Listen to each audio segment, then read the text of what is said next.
Hi, everybody. Can you hear me in Porto? Yes. Okay, I see a heads up. So, welcome everybody to this hangout. Today we have great news. So, we'll have a sneak peek into our 2024 Startup and Entrepreneurial Ecosystem Report, along in partnership with IDC and Informa Dun & Bradstreet. So today we'll dive into the numbers of our ecosystem, some a few numbers of the report, and we'll discuss later what this news can bring to our ecosystem. As you know, also the Web Summit is around the corner, and we want to invite you all to stop by our stand, which is in the Pavilion 1, stand E140, and where you can know everything about the Portuguese and the Lisboa ecosystem, know about all the opportunities, initiatives, and entities that can help you thrive in the ecosystem. Another side note that I wanted to give is that we'll have a lot of side events during the week of the Web Summit, and the first ones will be in the 11th, so on Monday, and we'll have a big welcome session to all the international delegations and some innovation tracks where you can get to know some specialized hubs here in Lisbon, fintech, green tech, gaming, and much more. So if you want to know everything about what will happen during the Web Summit week, you can sign up for Portugal.com and know all the information about our presence during the Web Summit. Also, in this week and happening in Porto, we have the Porto Tech 2024 initiative, which is in full swing, with over 30 tech events from September to November. Also, this week, we'll bring Sword AI Summit, an AI conference where Sword Health will explore the latest innovations in their potential impact across industries and the society. So if you want to know more, stay tuned to this event. And now I'm pleased to introduce our panel. In Porto, we'll have Adriana Costa, Executive Director at UA Incubator, and Gabriel Coimbra, Group Vice President and Country Manager at IDC. And here in Lisboa, we'll have Miguel Clemente, CEO at Neutral, and also João Silva, which is our Head of Data and Tech and Public Policies at Startup Portugal, who will be moderating this conversation. And now, to start with the pitch session, I will welcome João Moreira Pires, who will introduce our startups for today. So welcome, everybody, and have a great time. Thank you, Patricia. Hi, everyone. Hi, Madalena in Porto. My voice is not great, so if it goes just down the hill, I will hand it over for Madalena. My name is João Moreira Pires, and I'm your host for this evening's Above and Beyond Hangout. How are things in Porto, Madalena? Hello, João. Can you hear me? Yes, loud and clear. Did you catch a flu? Something like that, yeah. Okay, so here we have a really full house. Everyone is ready for another amazing hangout. So we'll start with the pitches. So I would call to the stage Raquel Magalhães, co-founder and COO of Connected. Applause.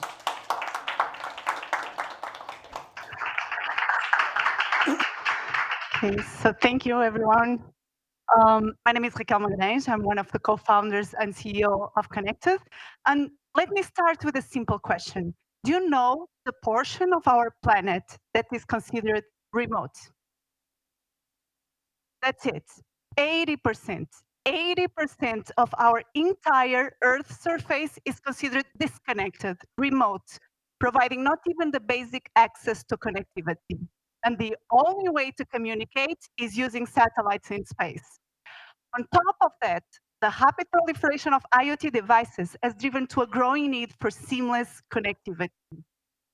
However, current solutions are still complex and expensive, especially for low power and low data demand. For you to have an idea, costs can reach up to 150 euros per ground device, plus a subscription fee that can go up to 60 euros per month.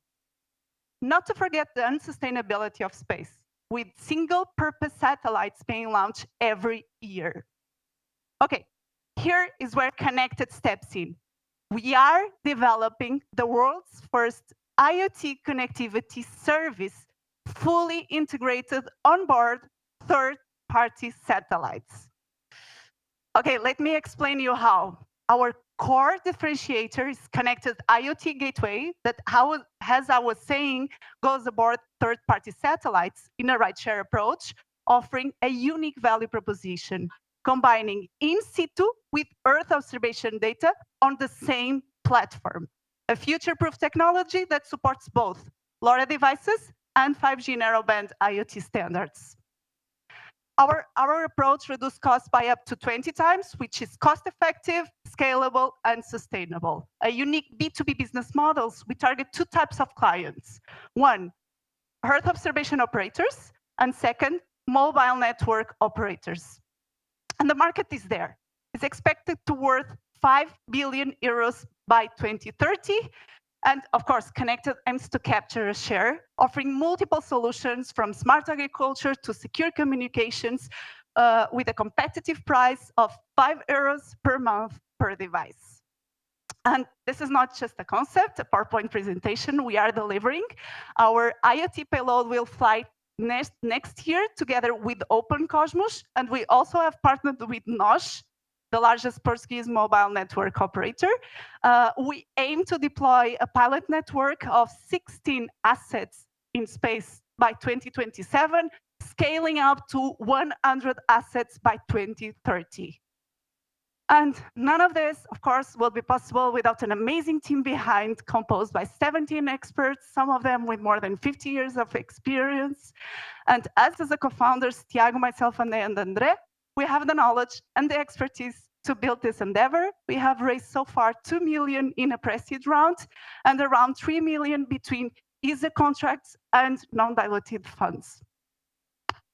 And that's all. I would love to discuss the benefits of unlocking affordable, standard, and sustainable IoT connectivity from space. Thank you for your time. Thank you so much, Raquel. Now, please welcome for our first pitch here in Lisbon, Roger Jr., founder of the Queer Spot.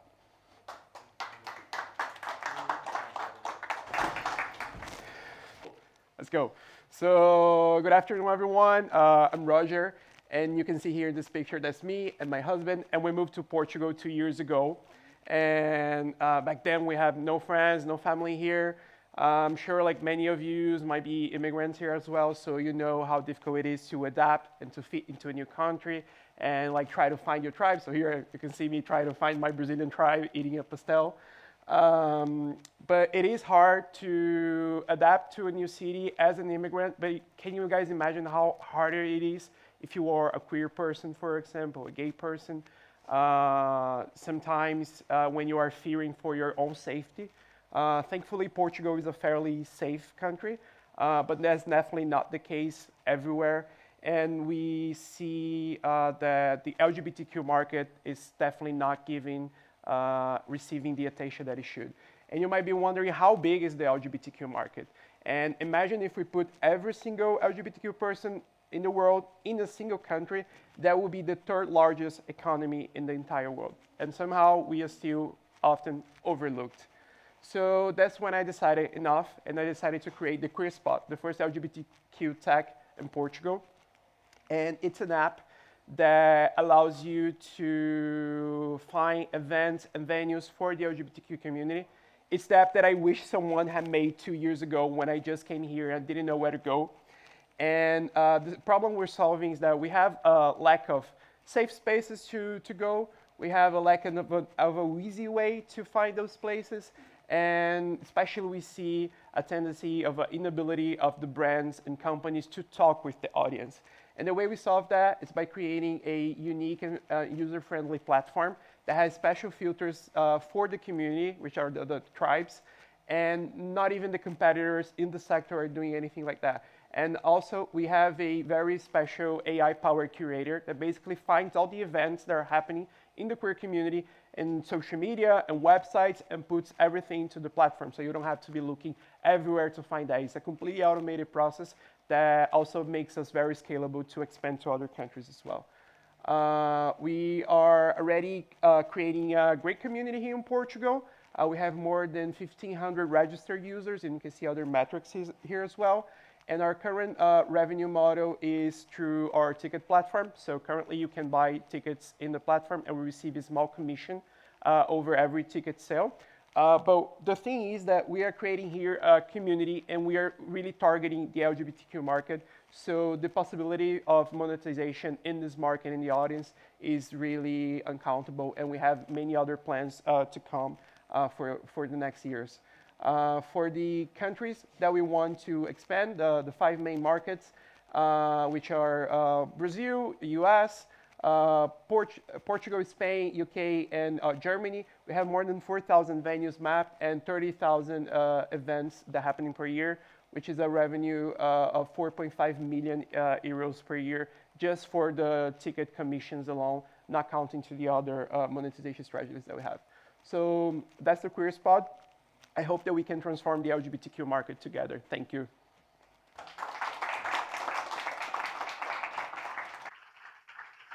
Thank you very much, Roger, especially due to all the technical issues. Next up, we have the last startup speaking, which will be here in Porto. So welcome to the stage, Javier Ramírez, CEO and founder of Cidish.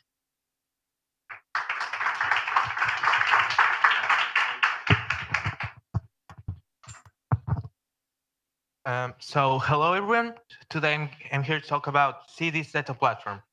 So as we know, data really drives everything we do. And the problem is that many companies are not able to take advantage of all the data they have. Today, in fact, data is not part of the business, it's the actual business. And that's why we created Cidish. Cidish is a data platform that unify, enrich, and activate your data. I like to say that if data is the business, Cidish is the solution. And how does it work? Well, with data connectors and data storage, we are able to store all the data and from any different sources. Then with data transformer, we can use AI powered insights to enrich data, and then with the data activator, we can use the data in various applications such as CRM, CDP, BI reports, among others. Since 2019, the foundation, we've had 3.2 euros in revenue, 600K current ARR, and our tool is so powerful that at the moment we've processed 50 billion data from 1,500 different data sources. And at the moment, we have 25 million end customer records, individual clients, and 80 million daily transactions per day in one day. And now let's talk about our growth strategy. We work as a service, software as a service in a B2B vision. And we work with sales partners and integration partners in order to focus more on the product itself. For 2028, we have projected 80 million euros in revenue for more than 400 customers and 100 partners. And this is possible because we work in a really, really big market, the big data market. Today, in 2024, it is valued in $7.5 billion and is projected that in 2028 is valued in $23 billion with a growth rate of 40%. And now we're gonna meet our team. Cidish is a multicultural company that has its headquarters here in Portugal, and we have people from everywhere: Portugal, Switzerland, Spain, United States, South America, and we have experience in a lot of areas such as R&D, DevOps, finance, etc., which provides a collaborative and innovative environment. And also, we have members that have experience in some of the biggest companies in the world, such as Ford, Nokia, Swisscom, Vodafone, Shopify, Ericsson, Migros, and UPS.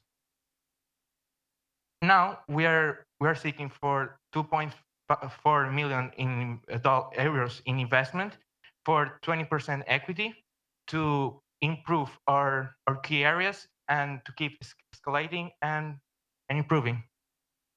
Thank you.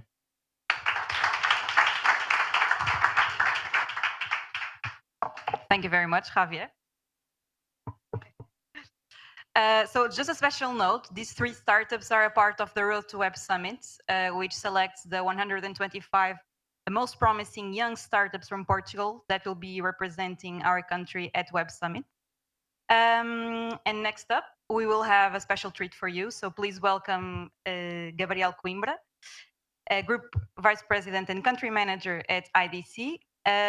You'll have an exclusive peek into the Mapping Portugal Startup Landscape Report by Startup Portugal, InformaDB, and IDC. Thank you very much. Oh, thank you. Thank you.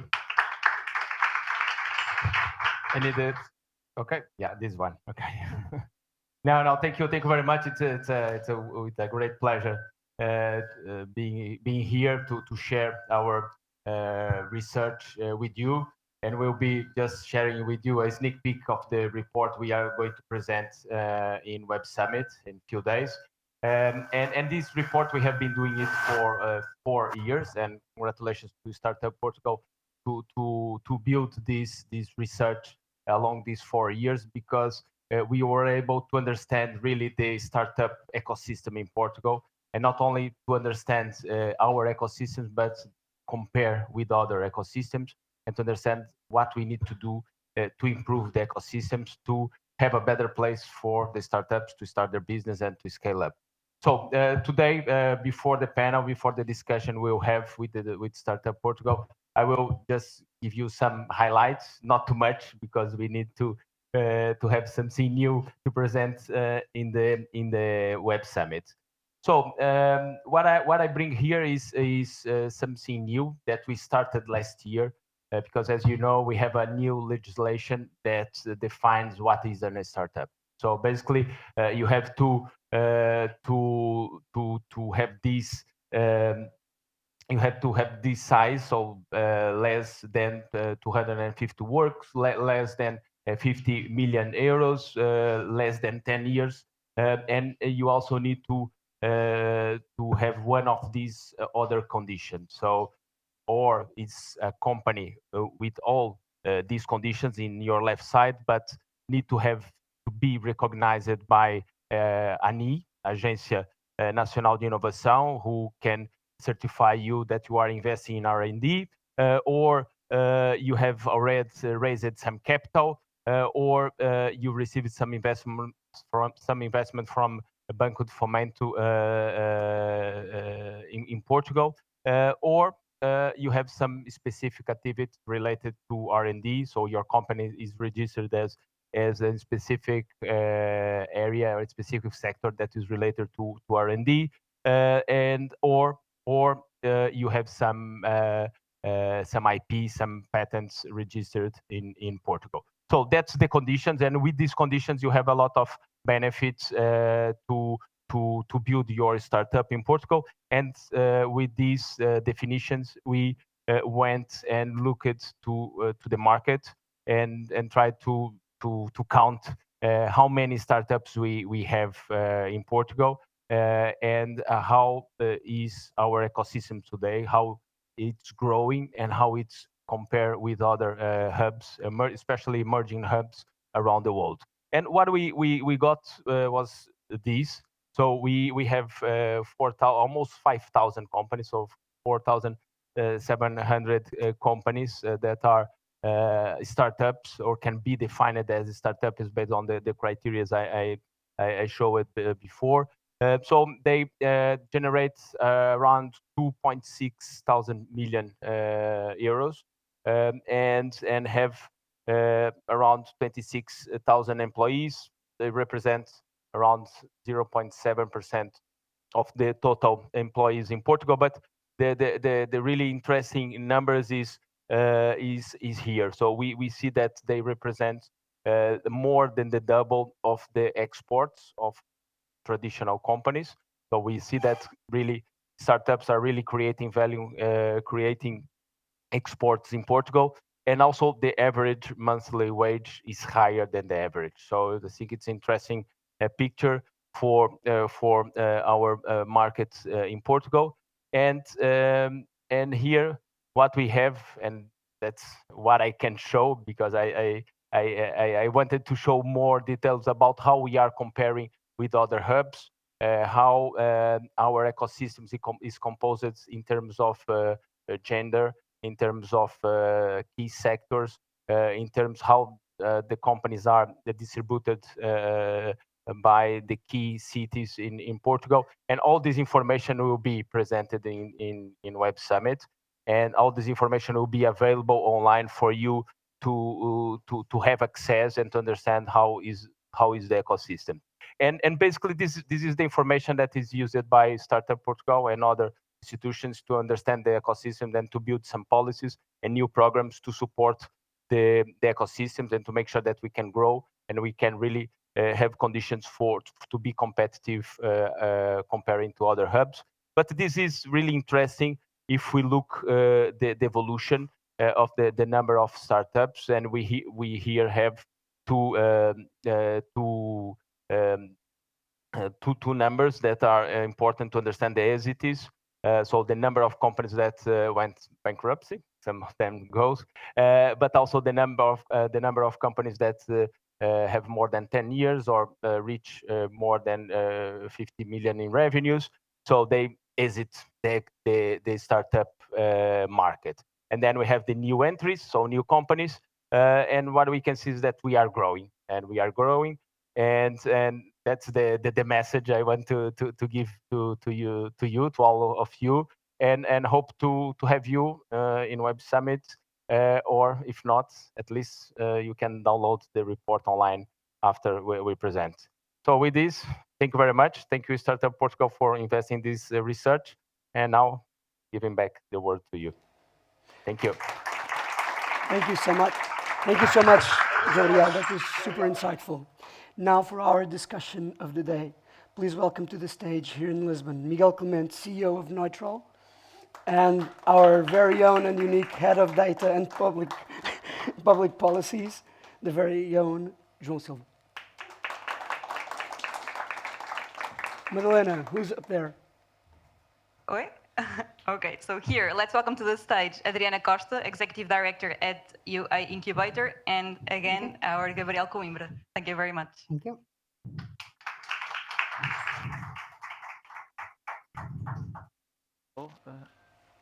Hello? Hello, hearing me? Hello, João. Hello. Are you hearing us? Yes, perfectly. Thank you very much, Gabriel. Thank you very much, Adriana and Miguel. It's okay? Thank you for being here today. I'll start with Gabriel, since you made this amazing presentation. It's always great for us to have data, for us to be possible to provide better information and better public policies for the ecosystem. We use this report year by year to understand what the ecosystem needs and what can we provide to the public entities and even investors that approach us to understand better our ecosystem. We use this to show what we are doing in terms of an ecosystem.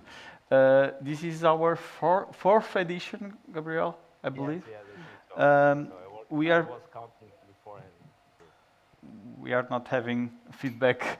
I didn't hear you because we are not having your sound. I don't know why, but this is our fourth edition. I want to understand. This is growing year by year. I'm very proud of the report we are going to present next week. But I would like to ask you, what is your vision on this, since you are seeing this grow year by year? What is the importance of mapping this with the Startup Portugal? No, thank you, João, for the question. No, I think it's very interesting to see this growth. So what we saw before we started this project was that Portugal had a big leap in the past, I would say 8 or 10 years ago. So we had a big leap. And then we I would say 3, 4, 5 years ago, we stagnated a bit. So we had this jump and we were positioned as a emerging hub. Then we lose a little bit of traction. But we saw in the past 2 years that the number of companies are increasing. They are creating value, and comparing with other ecosystems, we have work to do. And I think that's the objective of this report, is to understand what we need to do, and that there are a lot of things that we need to do, and that's the important point to make now. But it's good, a good sign that the companies the number of companies are growing, and not only Portuguese entrepreneurs, but also people coming to Portugal from other countries, building their business in Portugal. So I think it's a good sign. It's a good sign. Thank you. I'll go to here to my colleague. We are a bit of the geeks of the data. But I would we probably have favorite things of this report. But I was trying to, since I have here a startup and in Porto, the incubator, what do you think about, what is the most important thing you look for in this type of report for your own perspective, for your startup or an incubator? What is the most important thing that you take through that? Yeah, I think it's really interesting to see how the ecosystem is growing and how we can establish it as an ecosystem. And I was looking at the numbers presented, and we can see that like 57% of turnover from startups is exportation. And so I think that it's really important as a startup we can compare ourselves with the trends, see how we are faring. I just saw that the average number of employees is 6. We are at 4, so we are still short of the average, but not too short, which I thought it would be actually higher. And Six is the average number, and 8 in normal companies. In normal companies, yeah. So obviously, that's that gap there. Normal companies. Yeah. No, but for us, it's interesting to see how the ecosystem is growing, and to understand what could be the pains of the ecosystem. Okay, thank you, Adriana. In terms of the incubators, the report will have a capital chapter. Thank you very much. A chapter regarding incubators, but but only in the 6th of November. But regarding these already shown numbers, what do you take for incubators? I think it's important. This information is about startups in Portugal, okay, and the activity of startups.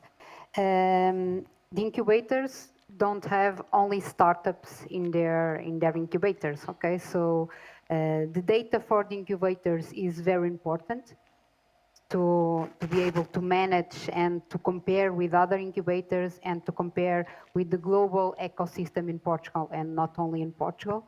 But for us to have an idea, maybe no, we have around 140 incubators in Portugal that are part of our network, 5,000 companies, but around 2,000 startups, maybe. I'm waiting for the report.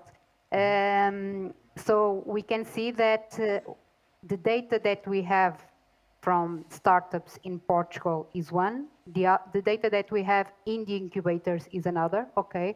So we can say that more or less like 40% of the startups are in the incubators, the others are around Portugal. So this is some data that we can take from these reports. But the data itself, it's important for the incubator. So we need to have data to be able to manage, okay, to be able to compare ourselves with other incubators, and also to use this data to do impact reports. Okay, so the activity we do in the incubators, we help startups to become startups. We help companies to become startups. And we need this data to give value to the activity that we do. Not only economic value, we know the economic value the startups bring to our company, but also the social impact of their activities. We have many different incubators in Portugal. One are technological that have startups, other are municipalities, some are big, some are slow, some are lower. So the impact of the incubators is very important, okay? We don't only help startups, but we also promote entrepreneurship, okay? There are many of our incubators that work for entrepreneurs, work for society, that want to improve the society and entrepreneurship in their communities. So they don't have startups, they don't talk about rounds, about funding, okay? They talk about entrepreneurship in another way, but that's also very important for our ecosystem, for the regions, and also to say that this data is also important for Startup Portugal, for government, to see the policies that will be applicated in Portugal and the knowledge that we can give to some incubators. So many things and many activities or attitudes will come from the data that we will analyze. Thank you very much. The thing is, like, we are also at Startup Portugal, we have the National Incubator Network. Aaron, you are part of it. And one of the things we are actually doing there is actually making it more data-driven, and this support to the incubators, like, to the incubators as a whole, is this report will also show that part, what can we take from the incubators data to present about this part, the supporting part of the ecosystem. The incubators are needed. Everyone is to help startups to grow and other projects as it. And this data-driven is important also for us to have in mind and to put you. To use this for your own good. This was actually because I was going to ask you regarding that, but come back up to my question on the beginning. Is like, so in this small batch of informations, of what do you put as the most important finding at the moment?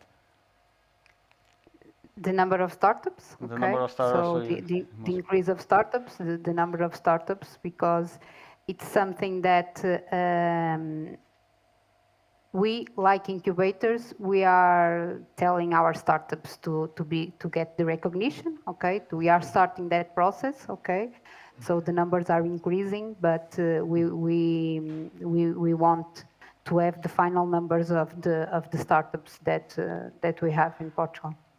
Thank you very much. João, if I can add a note regarding the numbers, what is interesting, in fact, the average number of employees is less than, in startups, it's less than the normal company in Portugal, but it means that they are more productive and they export much more than traditional companies. So I think it's a very good indicator that these kind of companies are companies that can create a lot of value. Of course, there are the other side that we want to create a lot of employment, but the fact is that we are creating a lot of value. I think this is really, really interesting. And we have other information that will be released soon regarding what are the sectors and what are the key players in the ecosystem. So we have not only the numbers, but we have the name of the companies that are the companies and the organizations and the incubators and the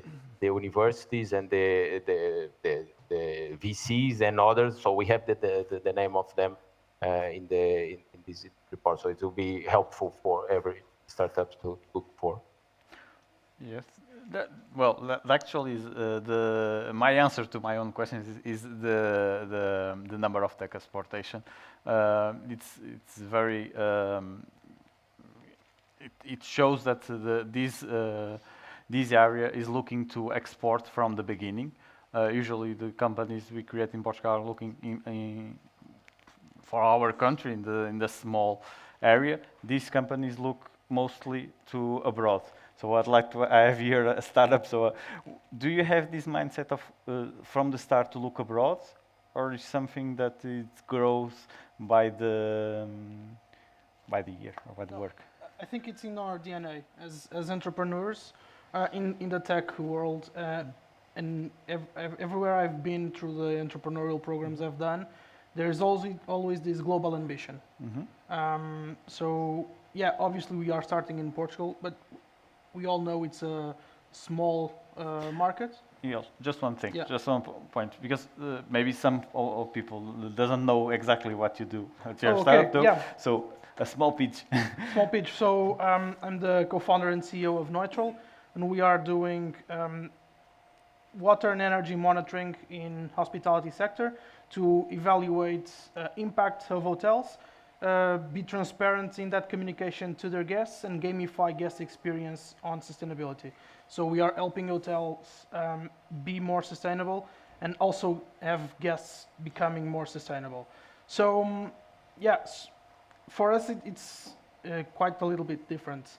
We look at Portugal, and travel and hospitality sector is one of the biggest shares of the GDP, with the goal of achieving a quarter of the GDP, and we have all of these other sectors pulling away from that.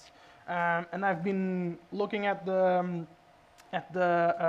next year's state budget and the discussion around it, and I've seen a lot of political parties saying that perhaps we should shift the focus out of tourism and try to have other industries. And I think, I hope that startups show that that's the wrong way. We should leverage what we know about travel and hospitality, push forward with this entrepreneurial mindset and development of tech startups to build a catalyst and an economic engine where we can prove the concept of the startups in travel and hospitality, and then export that knowledge to other countries.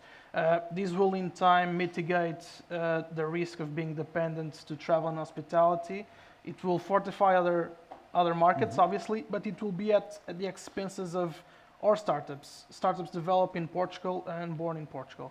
So yeah, I think it's in our DNA to be to think globally from the start. And I actually have people said to me that if you can succeed in Portugal, you can succeed anywhere. And I think that's a key lesson from entrepreneurial programs. Think globally, and it's something that mentors and the ecosystem is telling other new entrepreneurs to think. Okay, good. No, we have to ask Frank Sinatra to change the song or make a song for us. Well, these 4,719 companies that could be seen as a startup. Actually, I want to do just a note here, because we have the recognition for startups. There's the legal definition for startups in the law that was from the last year, when we are doing the recognition for startups to have access to special regimes in stock options, in IRS. It's another thing specifically for the government. And at the moment we have 170 startups recognized. So we have a long way to go to the 4,000. So this is a projection of what the amount of companies that could be seen as a startup in Portugal right now. But so it's a thing of communication now to get this recognized. But the most important part is here. This 4,700 companies represent around a bit more than 1% of the GDP. And in terms of exportations, they represent 1.4%. So these are new companies, so normal SMBs companies, that represent more to the exportations than the usual companies that we see. So that's an interesting thing to see, that this could be the motor of our country to grow, and we expect that for it. other important thing here is the average monthly wage. So I'm going to ask you do you think of this data, because usually we have been talking a lot in the press in the last months of we have a low wage economy, and this is almost 75%, 72% the average of normal companies. Do you see that this is a good average? What do you think about the ecosystem regarding the wages? Actually, when I saw that that statistics, I was impressed because I thought it would be lower, the average value.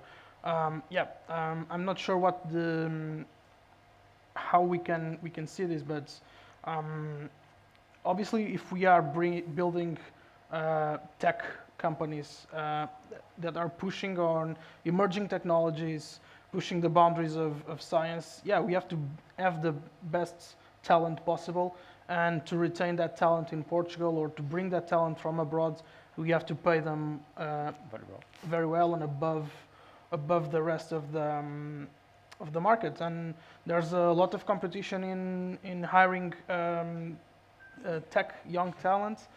We have to train the talent from the start. So this makes the wage go up? Makes the wage go up. And you think it's lower than you expected? No, I think it would be lower. But I'm not surprised that it's higher. And so, obviously, when you have companies that are being heavily funded, when they can be heavily funded, obviously you have to bring in the best talent possible, and you have to pay to have that talent. So I think it's a number. I don't think it will move up. It will move up according with the country. But it will always stay bigger than the rest of the average. Last year, this average month was 1.7, so 1,700 euros. So more 300 euros. Probably inflation. Okay. So back to Porto. What do you think on this? What's your point of view? Yes, I think that the salaries are higher in startups. I think, like you said, we need to have the best human resources, okay, to keep on growing the companies. And when the companies are invested and when they have the money, they need to keep those human resources. They are the source of the technology that is being done inside the startup. So also in our incubators, we realize that the salaries are completely different than they were 3-4 years ago, and we need to keep those human resources in the companies. That's why the amount of the salaries. Yeah, if I can add, the fact is that most of the startups are around tech. The tech sector or related to technology, even if outside tech, or sorry, in health or other areas, they have some tech and a lot of R&D around tech. So that's why the salaries is much higher than the average. So this is the wage that are registered in the social security. Yes. So probably in the startups there are a lot of people who are working on with some stock options and so on that are not counted here. But the fact that the people that are really hired are receiving much better salaries than the average. Okay. Portugal has an objective that is in the Recovery and Resilience Plan of having 5,000 startups by 2025. So we are 300 startups short. So what do you believe we will make it? I want to believe that we'll make, so we have some if we have some startups growing too much, it will be a problem because they will exit the target, but it will be a good problem. So that, I think it's a number. Of course, we need to look behind the numbers. There are a lot behind the numbers, but we are really near it. So I think so. We will reach. So there's a lot of new projects in Incubadora de Aveiro? Not a lot of new projects. We feel that there are more foreign projects coming to Portugal compared with some years before. I think it's not only in Aveiro that we have foreign projects. I think it's normal. It's a good indicator also to see the number of foreign companies that we have nowadays in our incubators. But the number is increasing mostly because of some foreign projects. The foreign projects, so we need to make some spin-offs of that projects. So Yes, we also have, but not as much as we had some years ago. Okay. Some years ago, we didn't have the foreign projects, okay? So they started arriving after Web Summit arrived. So our data is a little bit different now than 5 years before, to be compared. But yes, at least in our case, the number of spin-offs are not as good as we wanted them to be. But you would say these data show that we are becoming more and more attractive. We are having also projects appearing, but we are attracting projects from abroad, and our policies are ready for it. So you understand that this is becoming a momentum. So you believe that this will continue to attract more projects in the future? Yes. Okay. Yes, I believe. Miguel, are Yes. you planning to do a spin-off? Or a lot of spin-offs to help us? I think as an entrepreneur, you have lots of ideas going on, and I definitely have some ideas going on. But right now, I'm focused on pushing, on exiting neutral from the list, and then in the future to add a couple more. So wait a bit. Don't exit next year. Exit the other. No, just for purpose of data, of course. I will ask the audience if there's any question. My team here is asking that. We are almost approaching on time. So do we have any question from Porto? Ella. Okay. So someone in Porto could give them a mic. Okay, so my question will be on the startup ecosystem. Sorry, please present yourself. I'm Mark. I'm a co-founder of a design studio called Aniki. My question will be to Gabriel. So it's related to the Portuguese startup ecosystem.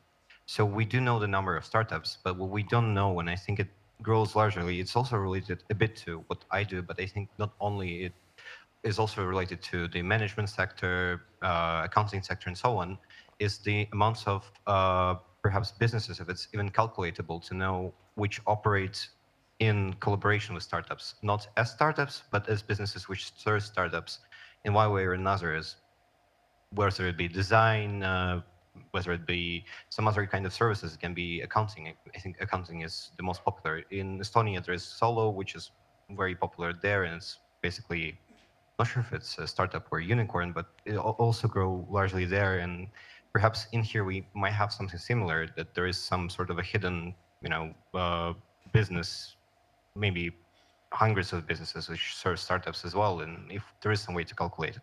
Thank you. Okay, let me see if I understood your question. So you are trying to understand if we have some analysis of the sectors that are collaborating, working, buying, and supplying to the startups. Yes, okay. yes. Yeah, we have in the report, we mapped the ecosystem. So we really, we defined it, if I'm not wrong, 6 or 7 pillars around the ecosystem. So we have the startups in the middle, but then we have the ecosystems in terms of, so you need to have the financing, you have the knowledge, the incubators.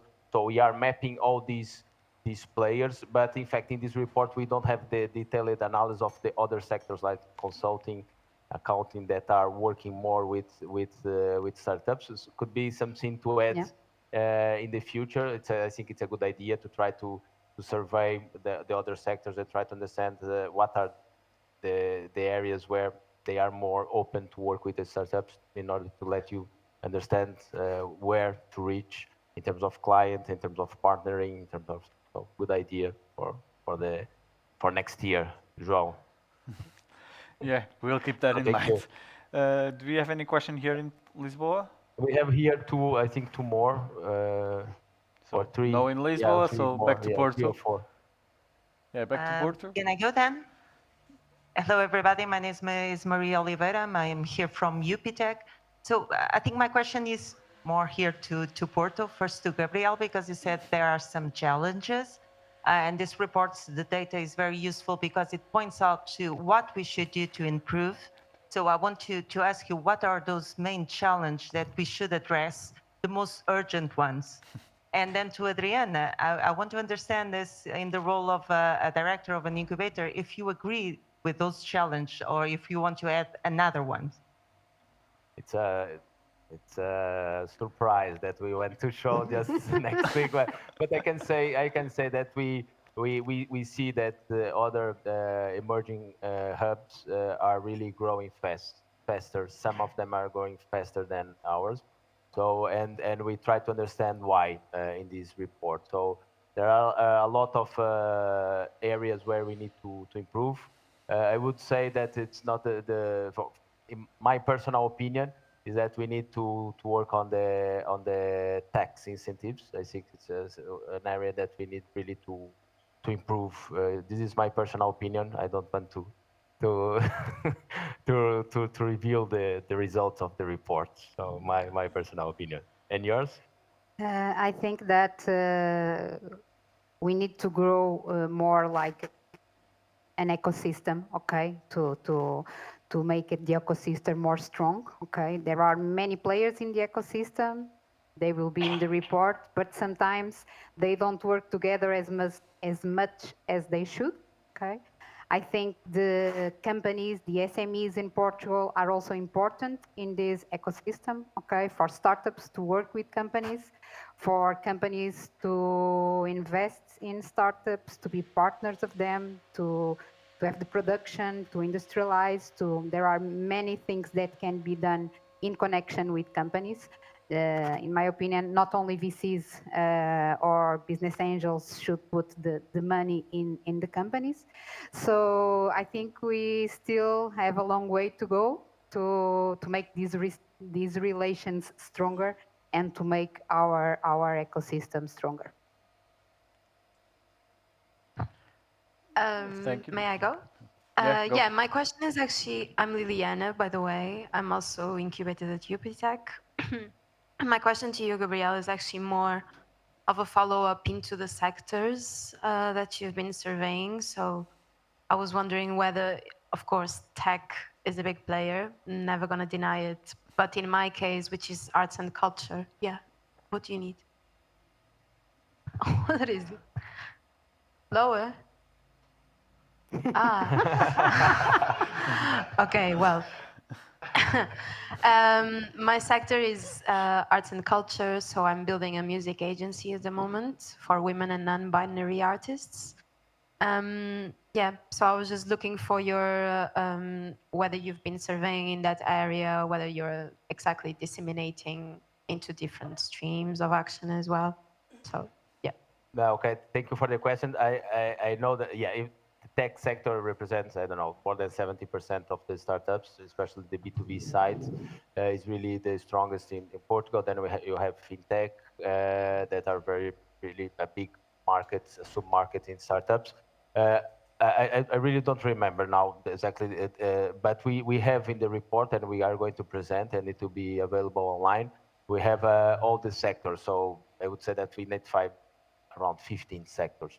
So there you can check and understand better. But I don't remember now. Sorry. But. Okay, but just as a follow-up, do you also have, just building on the challenges as well, do you have any directions or recommendations for each of these sectors? So we don't have recommendations for each one of the sectors. Basically, what we have in the report, we have an overview of how the market is growing in terms of number of companies, and then to understand how these companies are growing in terms of revenue, in terms of exports, in terms of key areas. But then we don't have recommendations by area. So that's something that we don't have in this report. So eventually something that we need to add next year, some recommendations by sector. Yeah. Thank you. Thank you. I think we have one more there. And hello, I'm Daniel. I just moved to Portugal, and I think I might speak for some of the fellow people here who want to have a startup. Is that a lot of entrepreneurs have a business idea, but they have no knowledge of accounting or bureaucracy. I mean, you go to university to study those things. So I wanted to ask you, what are your opinions in how is Portugal doing in terms of developing these aiding in terms of, oh, I have a business idea, I know what clients I'm gonna get, I know what product I'm developing, but I don't know what forms I have to fill. I don't know if I have to go register the account. What should I go? What is Well, we lost you. Yeah, are you back? Yeah. I just wanted to know, what is Portugal doing in terms of like an analogy? If I extract the oil, I just want to, put it on a ship and get it sold. What is Portugal doing in order to help entrepreneurs in this aspect? And the second question is, how is Portugal doing, relatively speaking, to the numbers that we saw today? For example, what is our growth compared to Spain or Baltic states, which I heard they have a very successful fame for entrepreneurship ecosystem? Thank you. I can just add two comments, and probably the rest of the panel here and in Lisbon can comment. I think so. We have we will publish in the report the benchmark against other emerging hubs. And we have a tough competition. It's what I can say, is that we have a tough competition. And regarding the other question, I agree with what you were saying, that we need more collaboration, not only from VCs that invest on startups, but we need eventually this ecosystem with lawyers, with accountants, and with other really business that, remember the first question, that can help startups with these side side operations. So that's my opinion, but in the line of what you were saying, probably. I think that the incubators have a role in this aspect. Okay, so we have incubation programs, acceleration programs to work with the entrepreneurs. Okay, so the team is very important, the multidisciplinary team. Okay, so someone needs to know a little bit about management, about marketing, about these areas.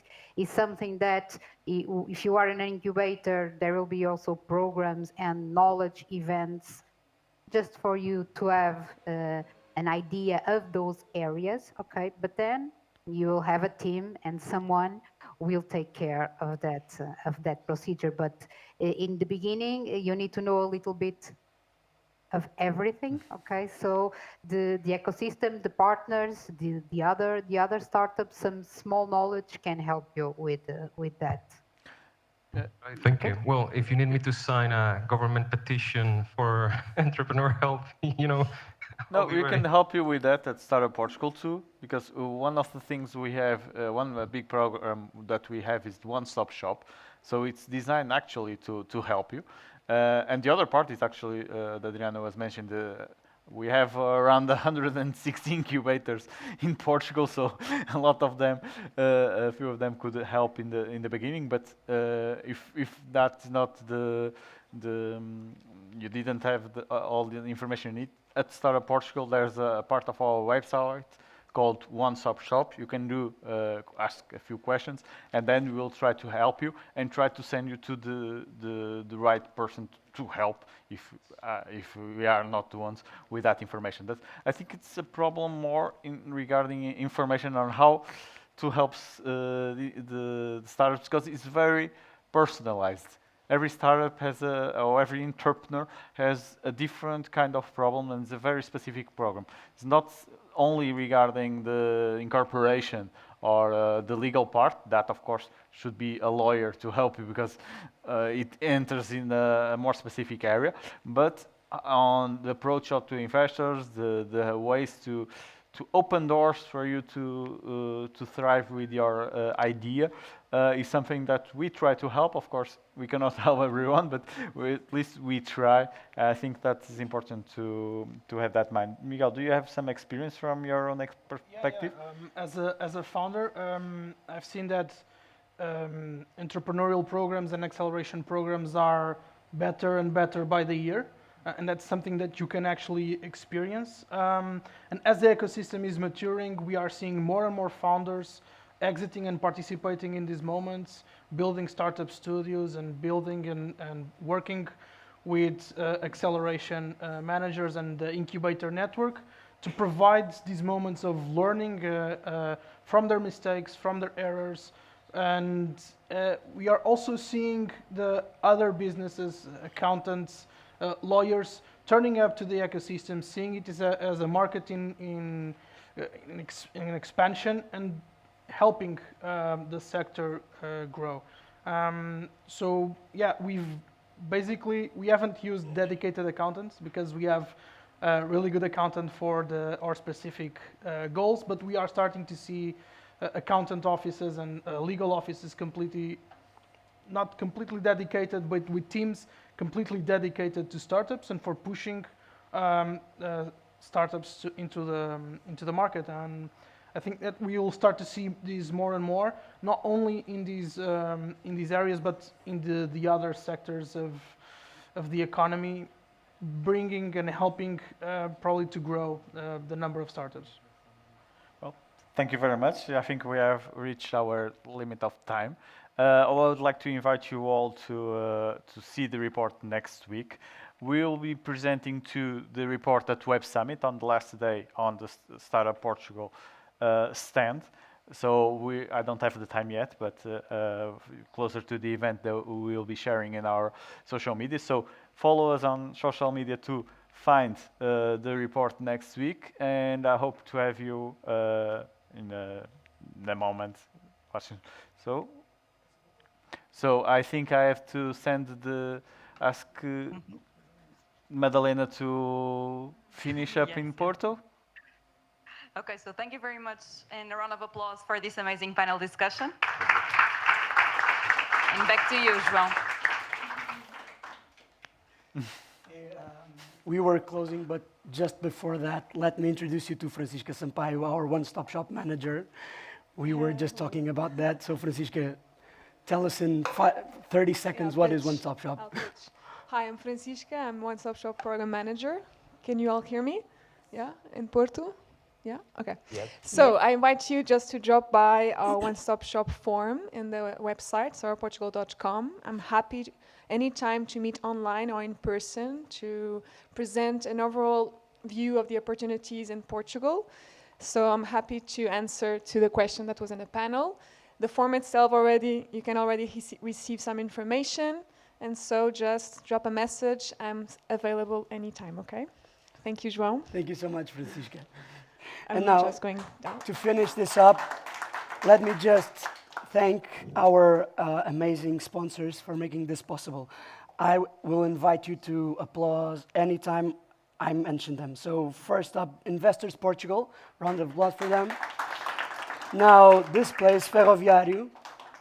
351 Portuguese Startup Community. UPTech over in Porto. Come on, come on, come on. Bring it up. The Porto City Council, Sograp, and the Superboc Group. It was a pleasure to have you here this evening. Let's have some drinks and drop by our stand at Web Summit in 2 weeks. Bye-bye.